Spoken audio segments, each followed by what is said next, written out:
बघताय न्यूज 18 लोकमत सकाळचे 7 वाजता आहेत। या बुलेटिनमध्ये सुरुवातीला बातमी आहे, मराठा आंदोलक मनोज जरांगे पाटील मुंबईमध्ये दाखल झालेत। मराठा आरक्षणासाठी प्रचंड ते आक्रमक झालेत। त्यांनी मराठ्यांना चलो मुंबईचा नारा दिलाय, त्यामुळे मोठ्या संख्येने मराठे मुंबईत दाखल झालेत। दरम्यान आज एकच दिवस जरांगेंना सकाळी 9 वाजल्यापासून संध्याकाळी 6 वाजेपर्यंत आंदोलनासाठी पोलिसांनी परवानगी दिली आहे। त्यानंतर मात्र मोर्चेकऱ्यांना मैदानात थांबता येणार नाही अशी माहिती पोलिसांनी दिली। आझाद मैदानात 7000 स्क्वेअर मीटरचं क्षेत्र आंदोलनासाठी राखीव असल्यामुळे मैदानाच्या क्षमतेनुसार 5000 आंदोलकांना मैदानात परवानगी देण्यात आली आहे। जरांगेंच्या आंदोलनाच्या पार्श्वभूमीवर सध्या मोठ्या संख्येने पोलीस आझाद मैदानात तैनात करण्यात आले। ओबीसीतूनच मराठा आरक्षण द्या या मागणीसाठी मनोज जरांगे आझाद मैदानावरती आंदोलन करणार आहेत। दरम्यान मनोज जरांगे काय बोलणार यावेळी याकडे सगळ्यांचं लक्ष लागलंय। आमचे प्रतिनिधी सिद्धार्थ गोदाम आपल्या सोबत आहेत। सिद्धार्थ, साधारण कधीपर्यंत मनोज जरांगे पाटील हे आझाद मैदानात पोहोचतील? त्याचसोबत तिथे ऑलरेडी किती लोक आलेली आहेत? एका दिवसाच्या आंदोलनाच्या ज्या अटीवरती मनोज जरांगेंचं काय म्हणणं? मनोज जरांगे पाटील जास्तीत जास्त अर्धा तासात आझाद मैदानाला पोहोचतील आणि त्यांच्यासोबत त्यांचे समर्थक सुद्धा मोठ्या प्रमाणात आहेत आणि ते आधी सांगितल्याप्रमाणे सकाळी 10 वाजता आपल्या उपोषणाची सुरुवात करतील। निश्चितपणे जवळपास 27 तारखेला सकाळी 10 वाजता अंतरावली सराटी जालना जिल्ह्यातील इथून निघून ते आज जवळपास 5:15 ला मुंबईमध्ये दाखल झालेले आहेत। आणि निश्चितपणे जसं तुम्ही म्हटलेलं तसं की काही अटी शर्तींवर त्यांना त्या ठिकाणी उपोषण करण्याची वेळ देण्यात आलेली आहे आणि त्या वेळेचा सन्मान सुद्धा त्यांनी वेळोवेळी आपल्याकडून राखला जाईल। संविधानाची पायमल्ली होणार नाही याची पूर्ण आम्ही काळजी घेऊ आणि जेवढी संख्या दिली तेवढ्याच संख्येने आम्ही त्या ठिकाणी बसू आणि जेवढा वेळ दिला तेवढ्याच वेळ संख्येने आम्ही बसू। मात्र 1 दिवसाचा वेळ त्यांना अमान्य आहे। 1 दिवसाची वेळ पुरेशी नाहीये, त्यामुळे ती वेळ आम्ही पाळणार नाही। मात्र बाकी सगळ्या अटी शर्ती आम्ही सरकारच्या पाळू अशा पद्धतीचं त्यांनी वक्तव्य केलेलं आहे। निश्चितपणे 27 तारखेपासूनच मराठा समाज मोठ्या प्रमाणात जो आहे मुंबईमध्ये यायला सुरुवात झालेली आहे। काल संध्याकाळपर्यंत जवळपास बरीच वाहने जी आहेत मुंबईमध्ये फिरताना दिसत आहेत आणि आता सुद्धा मनोज जरांगे पाटील यांच्यासोबत वाहनांचा मोठा ताफा सुद्धा आहे।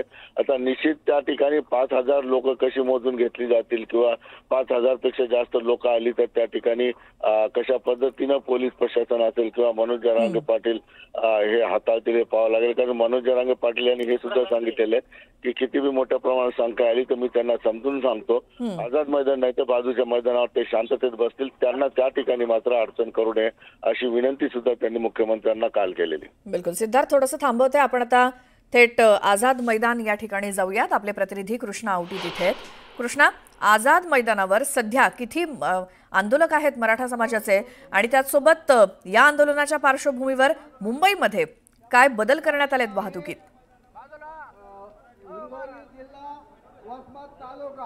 इथून आम्ही आलेले आहेत तरी आम्ही कृष्णा, आवाज येतोय? सध्या आझाद मैदानात किती मोठ्या संख्येनं आधीच मराठा आंदोलक जमा झालेत? हा बोला। नक्कीच मुंबईत जे आहे ते भगवं वादळ जे आहे मराठी क्रांती मोर्चाचं आंदोलन जे आहे ते आंदोलन मराठी सगळेच अनेक जण जे आहे ते मुंबईत दाखल झालेले आहे। आझाद मैदान येथे आपण पाहायला गेलं तर अनेक आंदोलनं पार पडली, ऐतिहासिक आंदोलनं पार पडली। आज मराठा आंदोलकांचं देखील जे आहे ते आंदोलन आपल्याला पार पडताना पाहायला मिळते। आपण पाहू शकतो मोठ्या संख्येने जे आहे ते आझाद मैदान येथे मराठा बांधव जे आहे ते एकत्र आलेले आपल्याला पाहायला मिळतात। अगदी काही वेळातच मनोज जरांगे पाटील देखील याच आझाद मैदान येथे येणार आहेत आणि उपोषणाला बसणार आहेत आणि एकंदरीत पाहता 2023 साली देखील जे आहे ते मराठा आंदोलनाची सुरुवात झाली होती आणि आज पुन्हा एकदा जे आहे 29 ऑगस्ट 2023 रोजी देखील जे आहे ते आंदोलनाला सुरुवात झाली होती आणि आज 29 ऑगस्ट 2025 रोजी जे आहे आंदोलन जे आहे ते मुंबईत पार पडते, आझाद मैदान येथे पार पडते। आपण पाहू शकतो संपूर्ण आझाद मैदान जे आहे ते मराठा बांधवांनी खचाखच भरलेलं आपल्याला पाहायला मिळते। काल रात्रीपासूनच मोठ्या संख्येने मराठा बांधव जे आहे ते आझाद मैदान असेल, सीएसटी असेल अशा अनेक भागात जे आहे ते रात्रीपासूनच दाखल झालेले आहेत आणि एकंदरीत पाहता सर्वच मराठा आंदोलक जे आहेत मुंबईत दाखल झालेले आहेत। आपण थेट त्यांच्याशी संवाद साधणार आहोत। काय नक्की त्यांची प्रतिक्रिया आहे आज आझाद मैदान येथे? काय सांगाल, आज आझाद मैदान येथे आंदोलन पार पडतंय? सर, ही वेळ यायला जी म्हणजे सरकारने ही वेळ आणायला नव्हती पाहिजे होती, तरी पण आमची भाकरी ती आम्हाला द्यावी त्यांनी. इतक्या दिवस 75-76 वर्ष आमची भाकरी खात आहे. आम्हाला आता कळालं की आमची भाकरी आहे ती आमच्या हक्काची आहे, ती आम्हाला भेटली पाहिजे. आणि ते दादांनी जे कष्ट केलेले आतापर्यंत जेवढे पण रक्त त्यांचं जळलेलं आहे त्याचं आत्ता कुठंतरी म्हणजे त्या रक्ताचं चीज झालं पाहिजे. इथं आल्यानंतर मुख्यमंत्री साहेबांनी पण समजून घेतलं पाहिजे की हे आरक्षण द्यावं. आणि आम्ही चुकीचं काय मागत नाही, आमची भाकरी आहे ती. आम्हाला त्यावेळेला माहीत नव्हतं, आज जरांगे पाटल्यामुळं आम्हाला ती भाकरी माहीत झाली. तर ती द्यायला काय आम्ही काय भीक मागत नाही तुमच्याकडं, आम्ही हक्काची मागतोय की हक्काचं आमचं आरक्षण आहे ते आम्हाला परत द्या. परत द्या म्हणजे आमचं आम्हाला द्या. आमच्या नोंदी सापडत आहेत तर आमचे दाखले द्या त्याच्याबरोबर. ही आमची काय प्रतिक्रिया आहे? तुम्ही आज आंदोलन आझाद मैदान येथे दाखल झाला आंदोलन करायला, काही वेळातच जरांगे पाटील देखील या ठिकाणी आंदोलन करणार आहेत. दादांनी दिलेल्या आदेशाप्रमाणे जे आम्हाला मुंबईला येण्याची गरजही नसताना जे दादांनी आदेश दिले, आधी सरकारला विनंती केलेली आहे दादांनी की बरोबर आहे कृष्णा. आणि संपूर्ण महाराष्ट्रभरातनं मराठा बांधव आलेले दिसत आहेत. आपण आता जाऊयात आपले प्रतिनिधी सचिन तोडकर यांच्याकडे. सचिन आहेत जरांगे पाटील यांच्या वाहनांच्या ताफ्यासोबत. सचिन, कुठपर्यंत आलाय जरांगेंचा ताफा? खरं तर जरांगे पाटलांच्या मुंबई दौऱ्याचा आजचा तिसरा दिवस आहे आणि आज सकाळी लवकरच जरांगे पाटील यांनी नुकताच नवी मुंबईतून मुंबईच्या दिशेने प्रवेश केलेला आहे. मुंबईचा जो वाशीचा खाडी पूल आहे हा खाडी पूल जरांगे पाटील यांनी नुकताच क्रॉस केला आहे. खरं तर आंतरवली सराटीमधून निघाल्यानंतर जरांगे पाटील सुमारे 50 तासाचा त्यांचा अविरत प्रवास आहे. काल जुन्नर येथील 1 तासाची विश्रांती सोडली तर जरांगे पाटील हे कंटिन्यू प्रवासातच आहेत. कोणत्याही प्रकारची विश्रांती किंवा झोप त्यांनी घेतली नाहीये. गाडीतच काही मिळेल तो आराम असं असलं तरी ठिकठिकाणी जरांगे पाटलांचं मोठ्या प्रमाणात स्वागत झालेलं आहे. आणि आता वाशीच्या खाडी पुलावरून जरांगे पाटलांनी मुंबईमध्ये प्रवेश केला आहे. इथून तसा आझाद मैदानाचा रस्ता हा फक्त 1 तासाचा आहे. मात्र आतापर्यंतच्या प्रवासात जरांगे पाटलांचं एवढ्या ठिकाणी स्वागत झालंय. त्याच पद्धतीने जर मुंबईमध्ये ठिकठिकाणी जरांगे पाटलांचं स्वागत झालं तर जरांगे पाटलांना हाच रस्ता कव्हर करण्यासाठी जास्त वेळ लागू शकतो. खरं तर जरांगे पाटील यांना मुंबईत येऊ नये म्हणून रोखण्यासाठी अनेक प्रयत्न झाले, त्यांच्यावरती अनेक आरोप करण्यात आले. तसा जरांगे पाटलांचा हा दुसरा मुंबई दौरा आहे. जरांगे पाटलांचा पहिला मुंबई दौरा मुंबई बाहेरच रोखण्यात तत्कालीन सरकारला, शिंदे सरकारला यश आलं होतं. मात्र जरांगे पाटलांचा हा दुसरा दौरा आहे आणि हा दौरा रोखण्यासाठी आत्ताच्या सरकारकडनं विशेष असे काही प्रयत्न झालेले पाहायला मिळत नाही. त्यांच्या या आंदोलनावरती विविध मार्गाने दबाव आणण्याचा प्रयत्न केला गेला. न्यायालयानेही जरांगे पाटील यांना आंदोलन करण्यासाठी बंदी घातली होती. मात्र न्यायालयाची बंदी असतानाही जरांगे पाटील यांनी आंतरवली सराटीवरून आपल्या समर्थकांसह मुंबईकडे कूच केली आणि त्यानंतर सरकारलाही आणि पोलीस प्रशासनालाही कुठेतरी नमावं लागलं आणि जरांगे पाटील यांना 1 दिवसाची का होईना पण आझाद मैदानावरती आंदोलनासाठी परवानगी द्यावी लागली आणि 5000 आंदोलकांसाठी ही परवानगी देण्यात आली आहे. मात्र मनोज जरांगे पाटील यांच्या सोबत आलेले लाखभर आंदोलकांचा विचार करता आणि 1 दिवसाच्या परवानगीचा विचार करता आता काही वेळातच मनोज जरांगे पाटील हे आझाद मैदानावर पोहोचतील आणि मराठा आरक्षणाच्या मागणीसाठी आपलं आमरण उपोषण सुरू करतील. मनोज जरांगे पाटील जरी आमरण उपोषण सुरू करणार असलं तरी सरकारने मात्र फक्त 1 दिवसाची परवानगी दिली आहे आणि मनोज जरांगे पाटील यांच्यासोबत जरी उपोषणाला आणि आंदोलनाला जरी 5000 आंदोलकांना परवानगी दिली असली तरी मनोज जरांगे पाटील यांच्यासोबत आलेले लाखभराच्या वर हे जे आंदोलक आहेत हे नक्की कुठे थांबणार, कशा पद्धतीने सरकार हे सगळं आंदोलन हाताळणार, मनोज जरांगे पाटील यांना यांच्या मागण्या मान्य करणार की त्यांच्यावर काही चर्चा करणार. कारण की सरकारकडनं अद्यापही अधिकृत अशी कोणतीही प्रकारची चर्चा या पूर्ण दौऱ्यामध्ये मागच्या 2 दिवसांमध्ये मनोज जरांगे पाटलांसंग करण्यात आलेली नाहीये.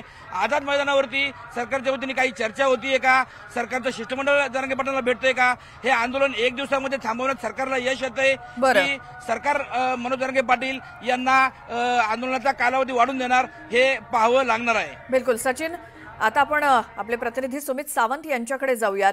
खरं तर जरांगेंच्या या आंदोलनासंदर्भात प्रत्येक अपडेट तुमच्यापर्यंत पोहोचवण्यासाठी आझाद मैदानापासून ते जरांगेंच्या ताफ्यापर्यंत असंख्य आमचे प्रतिनिधी वेगवेगळ्या ठिकाणाहून आपल्यापर्यंत सगळी माहिती पोहोचवतायत.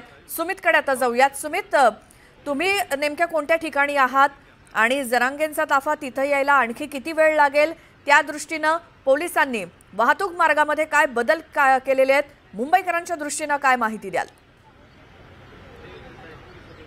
थेट मी दृश्य दाखवतो. सध्या आपण चेंबूरमध्ये आहोत आणि छत्रपती शिवाजी महाराजांचं हे स्मारक आहे आणि त्याच्याबरोबर अगदी समोर इथूनच हा मोर्चा फ्रीवेकडे वळणाऱ्या पूर्व द्रुतगती मार्गावरचा असलेला जो मुक्त मार्ग आहे त्या मार्गावर वळवला जाणार. त्यासाठी मोठ्या संख्येनं पोलिसांचा बंदोबस्त या सगळ्या परिसरात लावलेला आहे. संपूर्ण रोड सगळीकडे बंद करण्यात आलेले आहेत आणि कोणालाही या मुक्त मार्गाकडे सध्या सोडलं जात नाही. आपण बघतोय सध्या स्वतः पोलीस उपायुक्त, डीसीपी सगळेच रस्ते जागोजागी सध्या तैनात असलेले आपण बघतोय आणि त्यांच्याकडूनच स्वतः सगळी वाहतूक व्यवस्था वळवली जाते आणि रस्ते मोकळे ठेवले जात आहेत जेणेकरून जरांगेंचा आलेला मोर्चा किंवा त्यात असलेल्या सगळ्या गाड्या एकाच मार्गाने पुढे होतील. मुंबईमध्ये न थेट शिरता मुक्त मार्गाने ते सगळे जाऊ शकणार. त्यासाठी सगळी व्यवस्था नेमकी कशी सगळी व्यवस्था करण्यात आली आहे ट्रॅफिक संदर्भात? व्यवस्था आमची चोख आहे. पोलीस जागोजागी रस्ते बदल आहेत. तर आपण बघतोय पोलिसांकडून ठिकठिकाणी रस्ते सगळे बंद करण्यात आलेले आहेत आणि आज हा संपूर्ण परिसरामध्ये एक वाहतूक व्यवस्था तैनात करण्यात आली आहे ज्यामध्ये मुक्त मार्गावर इथून म्हणजे चेंबूरमधूनच मुक्त मार्गावरती हा सगळा मोर्चा सोडला जाईल आणि हा मोर्चा थेट त्यानंतर आझाद मैदानाकडे वळेल. मुंबईमध्ये न शिरण्याची सगळी व्यवस्था करण्यात आलेली आहे जेणेकरून वाहतूक व्यवस्था किंवा मुंबईतलं जनजीवन विस्कळीत होऊ नये यासाठीचे हे प्रयत्न पोलिसांचे आहेत. थोड्याच वेळामध्ये जरांगे पाटलांचा मोर्चा हा चेंबूरमध्ये छत्रपती शिवाजी महाराजांचं स्मारक ज्या ठिकाणी आहे त्या चौकामध्ये दाखवलेलं आणि इथून पुढे हा मोर्चा मुक्त मार्गाने सोडला जाणार आहे. 5,000पेक्षा अधिक पोलीस या ठिकाणी तैनात करण्यात आलेले आहेत संपूर्ण रस्त्यावर आणि तिथे वाहतूक व्यवस्था अशीच पाळली जाते आणि मोर्चा काहीच क्षणात या ठिकाणी येणार आहे. बिलकुल सुमित, चेंबूर इथली दृश्य आपण आपल्या प्रेक्षकांना दाखवतोय. तिथे पूर्णपणे वाहतूक मार्गामध्ये बदल करण्यात आलेले आहेत. ज्या मार्गावरनं जरांगे आणि त्यांचा ताफा संपूर्णपणे जाणार आहे तिथला रस्ता पूर्णपणे मोकळा ठेवण्यात आलेला आहे. त्यामुळे मुंबईतल्या रस्त्यावरची वाहतूक आज बदललेली आहे. कारण मनोज जरांगे पाटील आपल्या समर्थकांसह मुंबईतल्या आझाद मैदानावरती आंदोलन करण्यासाठी येत आहेत मराठ्यांच्या आरक्षणासाठी. त्यामुळे आज मुंबईत वाहतुकीमध्ये अनेक बदल आहेत. मात्र जरांगे पाटील यांना आज सकाळी 9 वाजल्यापासून ते संध्याकाळी 6 वाजेपर्यंत आझाद मैदानावरती आंदोलन करण्याची परवानगी आहे. मात्र मनोज जरांगे पाटील हे आरक्षण घेतल्याशिवाय जाणार नाही, इथून हलणार नाही, गुलाल उधळूनच जाणार आरक्षणाचा, या आपल्या भूमिकेवरती ठाम आहेत.